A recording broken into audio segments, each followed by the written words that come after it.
Assalamualaikum warahmatullahi wabarakatuh. Perkenalkan, nama saya Muhammad Ardiansyah dengan NIM 90400 124109. Di sini saya akan mempresentasikan makalah kelompok 10, makalah manajemen, dan juga materi ke-10 yang berjudul kelompok dan tim. Langsung saja kita masuk ke topik utama. Yang pertama, bagian A, kelompok dan pengembangan kelompok. Yang pertama itu pengertian kelompok. Jadi kelompok itu didefinisikan sebagai dua atau lebih individu yang berinteraksi dan saling bergantung yang berkumpul untuk mencapai tujuan tertentu. Kelompok formal adalah kelompok kerja yang ditentukan oleh struktur organisasi dan memiliki tugas kerja yang ditetapkan secara tugas khusus yang ditujukan untuk mencapai tujuan organisasi.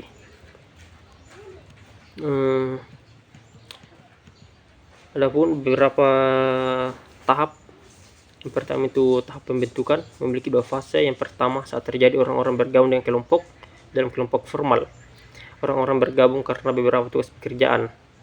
Setelah mereka bergabung, maka masuk ke fase kedua, dimulai dengan mendefinisikan tujuan, struktur, dan juga kepemimpinan kelompok.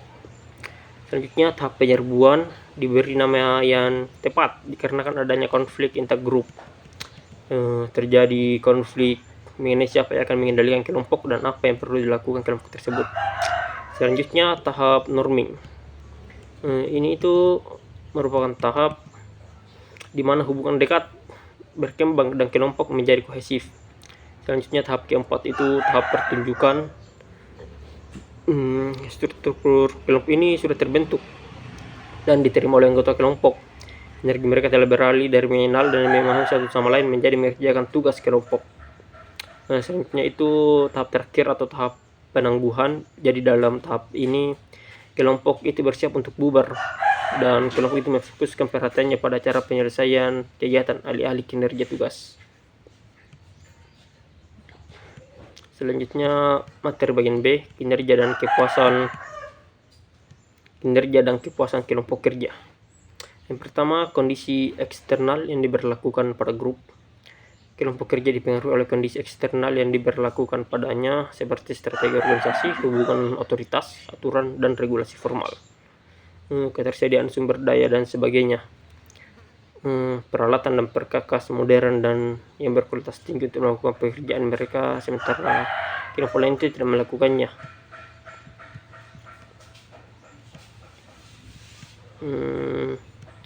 Selanjutnya nomor 2 itu sumber daya anggota kelompok. Potensi kinerja kelompok sangat bergantung pada sumber daya yang dibawa setiap individu ke dalam kelompok. Sumber daya ini meliputi pengetahuan, kemampuan, keterampilan, dan juga ciri-ciri kepribadian, serta sumber daya tersebut menentukan apa yang dapat dilakukan anggota dan seberapa efektif mereka akan bekerja dalam kelompok. Penelitian telah menunjukkan bahwa ciri-ciri yang dipandang positif dalam budaya kita seperti keramahan, kemandirian, dan juga independensi cenderung berhubungan positif dan juga produktivitas dan moral kelompok. Sebaliknya, karakteristik kepribadian negatif seperti otoritarisme, dominasi, dan ketidakkonvensional cenderung berhubungan negatif dengan produktivitas dan moral kelompok. Ada peran di sini. Jadi peran itu mengacu pada pola perilaku yang diharapkan dari seseorang yang menduduki posisi tertentu dalam suatu unit sosial. Selanjutnya ada namanya norma. Jadi semua kelompok itu memiliki norma standar atau harapan diterima dan dianut oleh anggota kelompok. Norma menentukan hal-hal seperti tingkat hasil kerja, tingkat ketidakhadiran, ketepatan waktu, dan jumlah sosialis di tempat kerja. Meskipun suatu kelompok ini memiliki seperangkat norma yang unik, norma organisasi yang umum itu berfokus pada usaha dan juga kinerja, pakaian, dan juga loyalitas. Norma yang paling umum itu adalah norma yang terkait dengan usaha dan juga kinerja kerja. Satu hal negatif tentang norma kelompok ialah bahwa menjadi bagian dari suatu kelompok itu dapat meningkatkan tindak antisosial seseorang. Bagian C itu konformitas. Dikarenakan individu ini ingin diterima oleh kelompok tempat mereka berada, mereka rentan terhadap tekanan untuk menyesuaikan diri. Eksperimen awal yang dilakukan oleh seorang ahli yang bernama Solomon H. ini menunjukkan bahwa dampak konformitas terhadap penilaian dan juga sikap individu. Di dalam percobaannya ini, kelompok yang terdiri dari 7 atau 8 orang diminta untuk membandingkan dua kartu yang dipegang oleh peneliti. Satu kartu memiliki 3 garis dengan panjang yang berbeda, dan lainnya memiliki 1 garis dengan sama panjang, dengan salah satu garis pada kartu lainnya. Bagian D, sistem status. Jadi sistem status itu merupakan faktor penting dalam memahami kelompok. Status itu merupakan peringkat, posisi atau pangkat dalam satu kelompok. Status itu dapat diberikan secara informal berdasarkan karakteristik seperti pendidikan, usia, keterampilan, atau pengalaman seseorang. Status juga diberikan secara formal dan penting bagi karyawan untuk percaya bahwa sistem status organisasi itu bersifat kongruent, yaitu sistem tersebut menunjukkan konsistensi antara peringkat yang dirasakan seseorang dan simbol status yang diberikan oleh organisasi kepadanya. Bagian itu ukuran kelompok.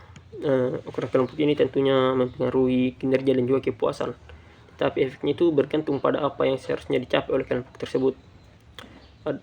Ada penelitian yang menunjukkan misalnya bahwa kelompok kecil lebih cepat menyelesaikan tugas daripada kelompok yang lebih besar.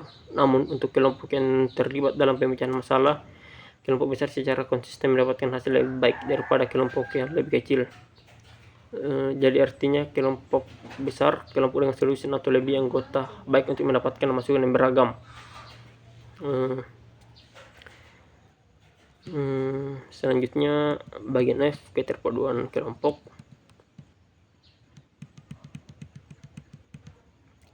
Keterpautan kelompok ini penting dikarenakan telah ditemukan berhubungan dengan produktivitas kelompok.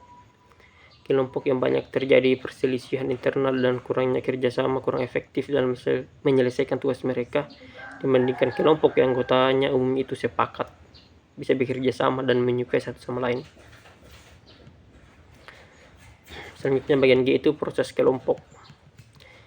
Faktor berikutnya yang menentukan kinerja dan kepuasan kelompok menyangkut proses yang berlangsung dalam kelompok kerja seperti komunikasi, pengambilan keputusan, manajemen konflik, dan sejenisnya. Proses-proses ini penting untuk memahami kelompok kerja karena proses ini mempengaruhi kinerja dan kepuasan kelompok secara positif ataupun negatif. Selanjutnya bagian H itu pengambilan keputusan kelompok. Jarang sekali organisasi tidak menggunakan komite penugasan pasukan, panel peninjau, tim studi atau kelompok serupa lainnya untuk membuat keputusan. Ketentuan keputusan kelompok salah satunya ialah kelompok-kelompok tersebut menghasilkan informasi dan pengetahuan yang lebih lengkap. Mereka membawa keragaman pengalaman dan juga perspektif terhadap proses pengambilan keputusan yang tidak dapat dilakukan oleh seorang individu. Tentunya keputusan kelompok juga ini memiliki kelemahan. Salah satunya ialah kelompok hampir selalu mengambil lebih banyak waktu yang dibutuhkan untuk mencapai solusi lebih lama dibandingkan yang dibutuhkan oleh seorang individu itu sendiri. Selanjutnya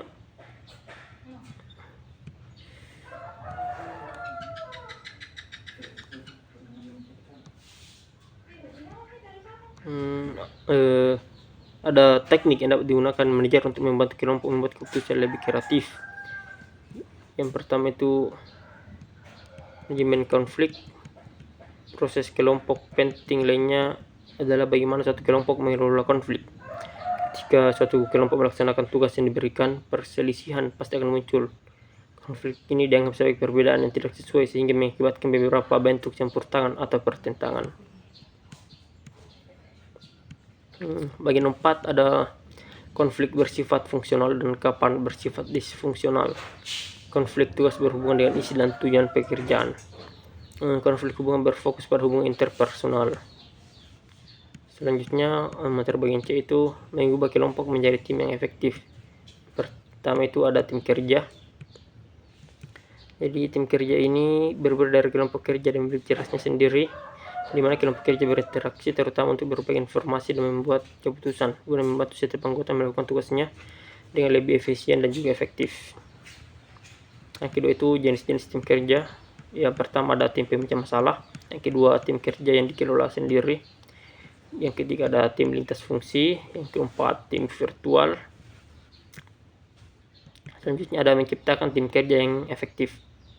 Tentunya tim itu tidak dapat selalu mencapai tingkat kinerja yang tinggi, namun penelitian tentang tim memberikan wawasan tentang karakteristik yang misalnya dikaitkan dengan tim yang efektif. Adapun karakteristik dari tim efektif itu yang pertama tujuan yang jelas, keterampilan yang relevan, saling percaya, komitmen yang bersatu, komunikasi yang baik, keterampilan bernegosiasi, kepemimpinan yang tepat, internal dan juga eksternal. Selanjutnya tantangan saat ini di manajemen tim. Beberapa tren telah mempengaruhi cara kerja di organisasi sebanyak penggunaan tim kerja. Namun manajer juga menghadapi beberapa tantangan terkini dalam mengelola tim, terutama terkait dengan pengelolaan tim global, membangun keterampilan tim dan memahami jaringan sosial organisasi. Yang pertama itu mengelola tim global. Latihan semacam ini biasanya digunakan untuk menggambarkan dan mengembangkan aspek atau keterampilan tertentu dan menjadi anggota tim.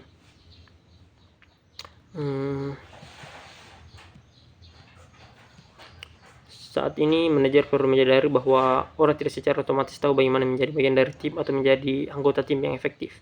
Seperti perilaku apapun, terkadang Anda harus mempelajari keterampilan tersebut dan kemudian terus berlatih dan memperkuatnya. Selanjutnya, memahami jejaring sosial. Ketika orang membutuhkan bantuan untuk menyelesaikan pekerjaan, mereka akan memilih rekan kerja yang ramah daripada seseorang yang mungkin lebih cakap. Tinjauan terbaru lainnya, data studi tim menunjukkan bahwa tim dengan tingkat keterhubungan interpersonal yang tinggi sebenarnya mencapai tujuan mereka dengan lebih baik dan lebih berkomitmen untuk tetap bersama. Baik, adapun kesimpulan dari materi tadi itu, jadi manajemen tim itu merupakan elemen penting dalam keberhasilan suatu organisasi. Tentunya manajemen tim efektif itu membutuhkan keterampilan dalam komunikasi, kepemimpinan, koordinasi, serta pemahaman terhadap dinamika kelompok. Sebuah tim yang sukses bukan hanya bergantung pada individu yang kompeten, tetapi juga pada bagaimana setiap anggota tim dapat bekerja bersama secara sinergis untuk mencapai tujuan yang telah ditetapkan. Sekian dari saya. Bila ada salah mohon dimaafkan. Wassalamualaikum warahmatullahi wabarakatuh.